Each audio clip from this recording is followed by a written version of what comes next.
Bienvenidos una vez más a las entrevistas a los articulistas de democratización. En este momento tenemos a alguien muy especial con nosotros porque además estamos en un lugar diferente. Estamos en Buenos Aires, Argentina. Y voy a dejar que, como siempre, él se presente a sí mismo.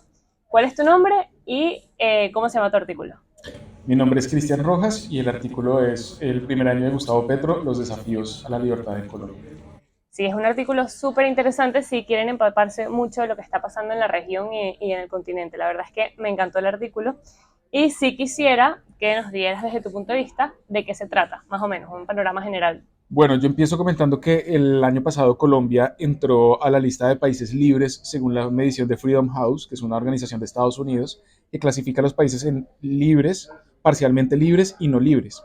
Colombia era un país parcialmente libre y ahora es un país libre, pero llegó Gustavo Petro. Entonces la pregunta es, ¿qué pasa con la libertad en Colombia a partir de este nuevo gobierno? Y lo que planteo básicamente es que hay dos consideraciones importantes. La primera es el proyecto político de Gustavo Petro de transformar el país con mucho impacto sobre la libertad, impacto negativo por supuesto, porque quiere estatizar las pensiones, la salud, etcétera. Y por otro lado también está el tema de la amenaza a la libertad desde grupos ilegales y cómo el gobierno de Petro es débil frente a estos grupos y en su tarea de garantizar la seguridad del territorio. Justo te voy a preguntar sobre esos dos puntos porque me parecieron súper interesantes. El primero es la recolombianización, que me pareció, sí, como lo señalas, un término súper peyorativo, que me parece que habla muy mal, pero que es una realidad que vivió Colombia muchos años y que pareciera pues que disminuyó todo ese sentido de violencia, de criminalidad. Quizás pasó a otros países como lo es Ecuador, pero tú señalas que eso está volviendo. ¿Cómo ves la situación actual en ese sentido? El concepto de colombianización, que efectivamente es peyorativo, se usó para referirse al caso de México y cómo estaba afectado por la violencia de los carteles de la droga. Y todo el mundo conoce la situación de Colombia en los 90, es muy famoso Pablo Escobar, hay series, películas de todo. Y parecía una etapa superada y efectivamente en la primera década de este siglo pues, hubo muchos avances en seguridad. Y lo que estamos viendo es un retroceso.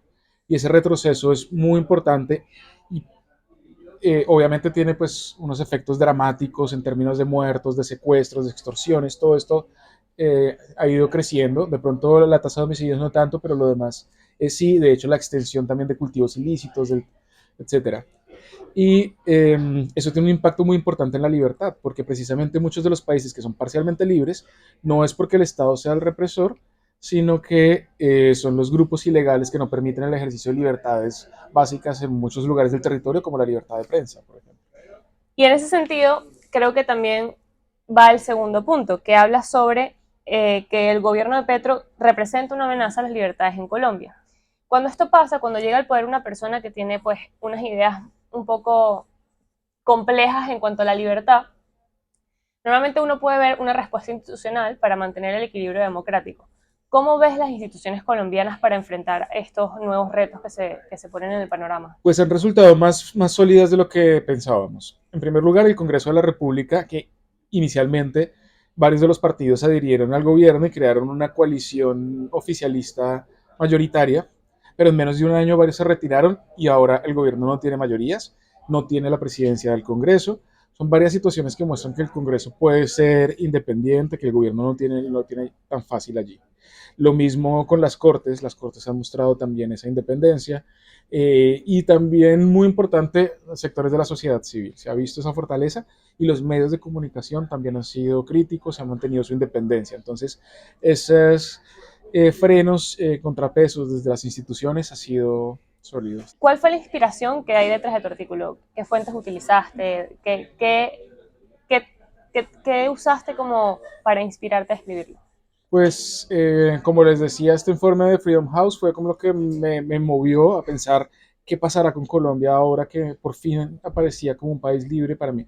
Yo he hecho seguimiento, digamos, de esta medición mucho tiempo y para mí era una gran noticia, pero que se ve amenazada y por eso quise verlo ahí. En el caso de la seguridad, utilicé especialmente el análisis que hace en una entrevista a la revista Cambio, Eduardo Pizarro León Gómez, que es un académico muy prestigioso, una historia familiar compleja, porque de hecho es hermano de Carlos Pizarro, que fue asesinado siendo candidato presidencial, militante del M-19, y este intelectual que no viene precisamente, digamos, de la derecha o del uribismo, pues ha sido muy crítico de la política de seguridad de Petro y es, digamos, una buena fuente en ese sentido.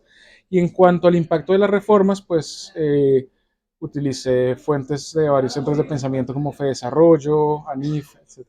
¿Qué te gustaría que los lectores se llevaran de tu artículo? Pues traté de hacer el panorama más completo hasta este primer año, pero creo que lo que se pueden llevar es como la expectativa de cómo se sigue desarrollando estos dos aspectos. Es un gobierno débil, lo que significa que por un lado es débil para llevar a cabo las transformaciones que quiere, que son inconvenientes.